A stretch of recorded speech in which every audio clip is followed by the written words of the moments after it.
What's up, guys? We're here with Corey Pettit today. He got first place in our event. What event did you play in today, Corey? We did an OTS championship event at Epicos, and I got first place. Sweet. All right. How'd you feel about the event? It was really fun. I mean, everyone who knows this area knows we have a really competitive locals. We have a lot of big hitters with a lot of tops at regional and even like YCS level events. So I felt good about it. Didn't start off the day super great. I lost my first round, but we were able to bring it back and win out in top 8. So. Sweet. All right. What'd you play today? All right, so today we are playing the 60-card ROLAD Mitsurugi Azamina pile. So I just want to give a quick shout out to Anthony Zhu. I'm pretty sure he's the first person who popularized this deck fairly recently. Made a couple small tweaks, but this is pretty faithful to his list. So to start out with, we'll start with a ROLAD engine. So we've got 3 Griffos, and then I'm only on 1 Black Chaos. I know some people are playing 2, some people are playing 3. I think you just need the 1. It's the worst of these as far as a starter goes, because it's not a hand trap. But you do want to play 1 because, I mean, it's an insane board breaker. So we got 2 of the Skull Archfiend of Chaos. Some people also playing 1 of this. I just like the comfort of 2. We've got just the Black Chaos Ritual. We're not playing the BLS. I know it's been talked about a lot. I think in this version of the deck, you don't really need that extra interaction, and you want to be able to play stuff like Impulse that we'll see later. I'm on 1 copy of the Ritual, and then the 1 Trap. It really does suck to open this one of, and it does happen, even in 60. I've opened it like several times. Sometimes I want a second copy of this, but since I'm not playing the other Ritual, it doesn't really come up that much, so I'm happy with this. So that's the ROLAD engine. Fairly small, very powerful. Then we'll get into the Mitsurugi stuff. So we've got our 3 Rituals. I play a large package in this deck because this is kind of like your main engine that can get you into everything else. With those, we've got the 2 Aramasa, 1 Saji, 1 Kusanagi. You play 2 of these because it comes up in the combo, like a mainline combo. If you start with Haba, you need both. And you can get both, so why not?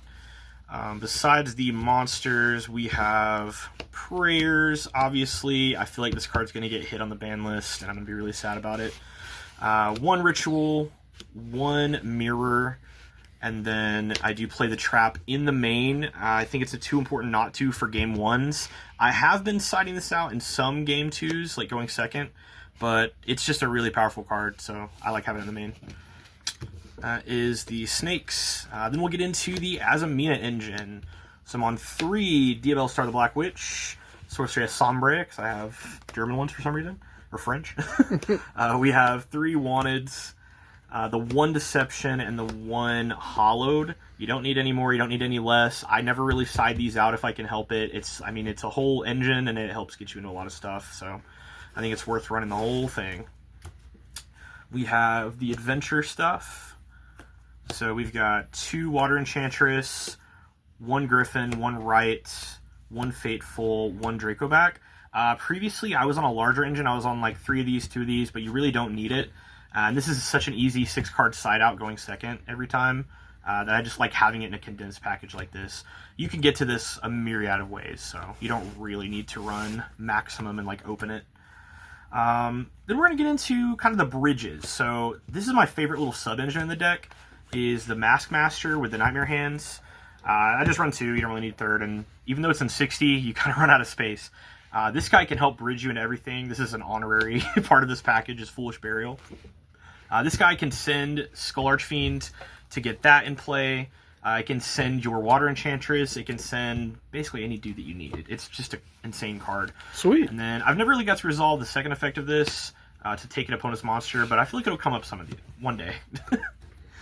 The last little like bridge guy, Magician Souls, this card is insane. Being able to dump Black Witch and add it back, or summon it off of Celine.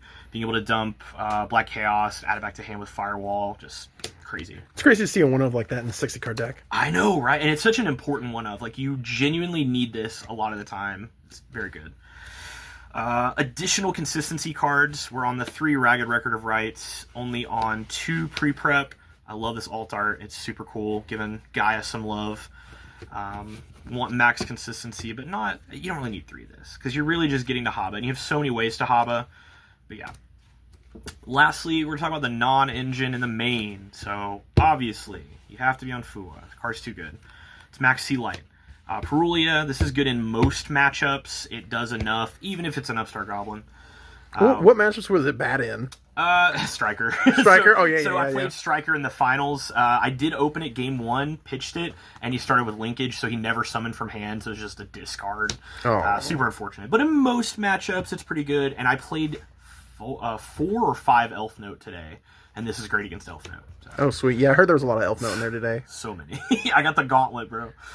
We've got the Drolls in the main. I think, like, since you're running such a small amount of non-engine in 60, you want them all to be super high impact. These are all, like, you know, for the rest of the turn, sort of floodgate type cards.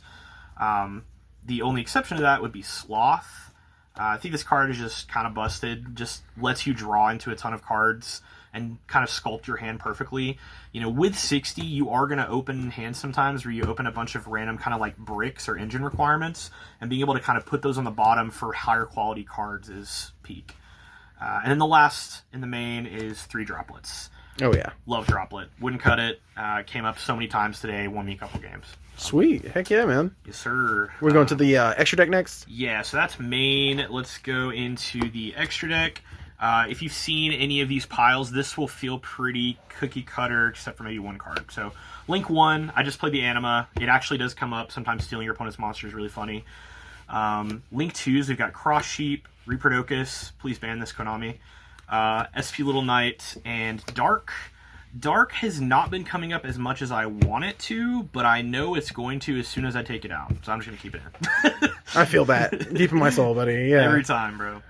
Link 3s, we've got Protect Code Talker and Celine, both instrumental in this deck. You cannot play without either one of these. Firewall, for when you do the Link Climb combos with Protect Code. You can either bounce something back, or if you just have everything, use it as an interruption on your inboard. We've got the Charmer Link, another card that should probably be banned. Access Code, it hasn't been coming up as much lately, but it is just kind of like a must-answer card that puts a lot of pressure. And then Link 5s, we have Zena, another insane card. I'm actually playing Underworld Goddess. I know some people are choosing not to, but I really want an out for Dogma if I'm playing against Branded, or like Liger Dancer, Chaos Angel, stuff like that. That's very hard to out. This guy just, they never see it coming. You get a bunch of bodies, and you go, take your guy. Lastly, we have the Fusions. D-Mod, crazy card. Rasiliago, and Ilya Sylvia for the Azamina stuff. Sweet. All right. Pretty cookie cutter, but I like it. And then last but not least, I will show off the side because it's nothing crazy. We have our Ashes in the side. This comes in going first every single game without fail. Those are pretty. Comes in second in some matchups. I've been putting it in against Elf Note just because, like, sometimes you can Ash their first starter and then their hand is just all hand traps and they die. Yeah, I love the shiny. These are so cool, the kanji art. We have Lava Golems. Some people are choosing not to play this. I think this is too good, especially into like other ROLAD decks. Just being able to out their guy before they can bounce anything, fantastic. We play Bystials because Bystials are awesome, and it hurts the Brandon matchup, hurts the ROLAD matchup, and also helped me instrumentally against Striker. So would not take these out. Speaking of Striker, some back row hate to blow up the back row. I haven't been signing these in very much, but I'm glad I had them in today for Striker. I didn't really see them, but whatever. We're going first cards. We have the Talent and the Called By. This used to be in main, and I was playing Foolish Burial on the side. That was dumb. Don't do that. Just do it. Just do it this way. And then lastly, Impulse, another insane card. Going first in most matchups, it's like these 3, these 3, these 2.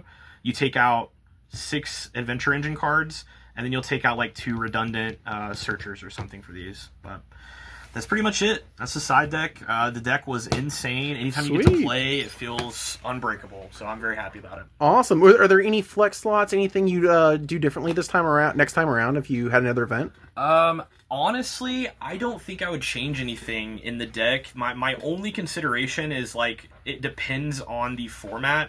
You might take Perulias out for something. You might take Sloths out for something. But engine-wise, the deck's pretty solid. Yeah, it just feels good. Like, when you get to play, you just win. It does so much. I don't think in this version you even need to do the crazy floodgatey stuff that some people are doing with, like, Spell Canceller or Pharaonic Advent to search anti-spell. I really don't think you need it. Like, every time I was able to put up a full board or, like, a 90% board, I won that game.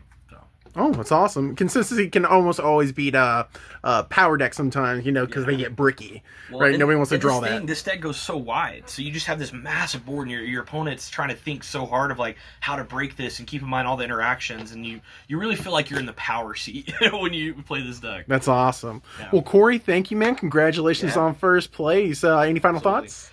Just some final shout outs. Shout out to everyone here at Chat YGO. Everyone here is the GOAT.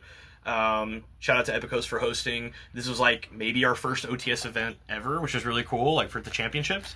We want to see more of those, but yeah, feeling good, and see you at the next YCS. All right, man. Thank you. You have a good one. Thanks.